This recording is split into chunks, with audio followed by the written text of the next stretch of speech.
Okay అనుకున్నాం. ఏమైపోయింది నీ నడుము నొప్పి? నెక్స్ట్ నీకు 2 టాస్కులు కూడా నీ నడుము చెక్కలు అయ్యే టాస్క్లే అవి. ఇప్పుడు రౌండ్లో చెక్కలు తీసుకుంటే నువ్వు చాలా గట్టిగా సుమన్ని పట్టుకున్నావు. సుమన్ ఇట్లా ఏం లేదు, విడిపించుకుంటున్నాడు. కింద పడ్డావు, అటు పడ్డావు, ఇటు పడ్డావు. నీ నడుము ఏమవ్వాలి? 1-2 డేస్ గ్యాపే కదా అది. ఆ రేంజ్లో ఇట్లా కూర్చున్నాం, వెంటనే అయితే సెట్ అవ్వదు. బ్యాక్ పెయిన్ గురించి నాకు ఇంకా బాగా తెలుసు, చెప్పాలంటే సెట్ అవ్వదు అది. అట్లాంటిది నువ్వు ఆ టాస్క్ ఆడావు. సరే చూస్తున్నా నడుము నొప్పి ఏమైందా అని. సోల్జర్కి నువ్వేం చేసావు? సుమన్ 2 చెక్కలు ఇక్కడ దాచుకుంటే వాటి కోసం ఎగబడ్డావు. నీ టవర్ని స్విమ్మింగ్ పూల్ దగ్గర ఫ్రీగా పెట్టేసావు. నువ్వు డొర్లేదు అక్కడ ఉంటే టవర్ ఇక్కడ ఉంది.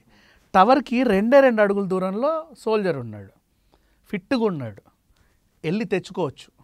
చెప్పాలంటే తీసుకోవాలా, ఎందుకు తీసుకో అని అందరు సలహాలు కూడా ఇచ్చారు.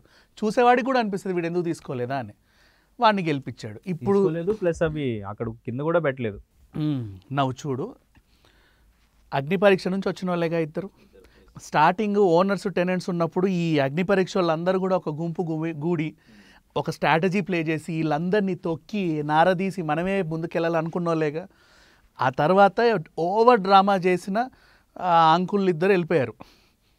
కొంచెం ఓవర్ చేసిన ప్రియా శెట్టి వెళ్ళిపోయింది. వాగి ఊరికే ఏదో స్ట్రాటజీ లేకుండా అరిచి రీజన్ లేకుండా అరిచి ఆ పిల్ల వెళ్ళిపోయింది.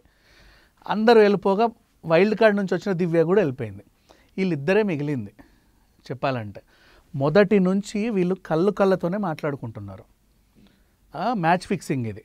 అయితే నువ్వు లేదా నేను, మన మధ్యలో ఎవరినైనా ఎంచుకున్నా, నువ్వెవరితో ఆడినా ఒక వీక్ ఓడిని ఎంచుకో, నేనెవరిని ఎంచుకున్నా ఒక వీక్ ఓడిని పక్కన పెట్టుకుంటా. వాడి మీద నేను గెలవాలి, నువ్వు గెలవాలి. మన ఇద్దరికి పడ్డప్పుడు ఒకసారి నేను సాక్రిఫైస్ అవుతా,